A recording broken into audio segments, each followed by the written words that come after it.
ఏపీలో అవినీతి నిరోధక శాఖ అధికారులు ఒక్కసారిగా రిజిస్ట్రేషన్ ఆఫీసులపై అటాక్ చేశారు. ఏకంగా 120 ఆఫీసుల్లో సోదాలు చేశారు. చాలా చోట్ల ఇంకా కొనసాగుతున్నాయి కూడా. రిజిస్ట్రేషన్ ఆఫీసులు అంటే అవినీతికి కేర్ ఆఫ్. ఎన్ని సంస్కరణలు తెచ్చినా వాటి అవినీతి అంతకంతకు పెరుగుతూనే ఉంటుంది, కానీ తగ్గడం లేదు. ఈ ఫిర్యాదులు పెరగడంతో వాటి సంగతి తేల్చాలని, సంస్కరణలు తేవాలని ప్రభుత్వం గట్టిగా భావిస్తుంది. సామాన్యుడు రిజిస్ట్రేషన్ ఆఫీస్ కి వెళ్లి ఓ ఆస్తి లేదా మరో అంశంపై రిజిస్ట్రేషన్ చేయించుకోవాలంటే ప్రభుత్వానికి కట్టినంత ఫీజు లంచంగా చెల్లించాలి.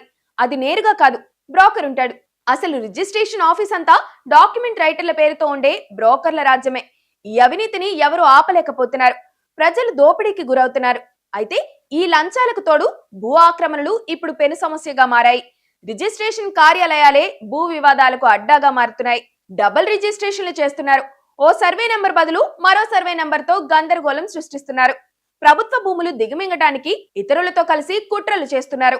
ఈ ఆరోపణలు అంతకంతకు పెరిగిపోతుండటంతో ప్రభుత్వం ఏసీబీకి భారీ ఆపరేషన్ చేపట్టేందుకు అనుమతి ఇచ్చింది.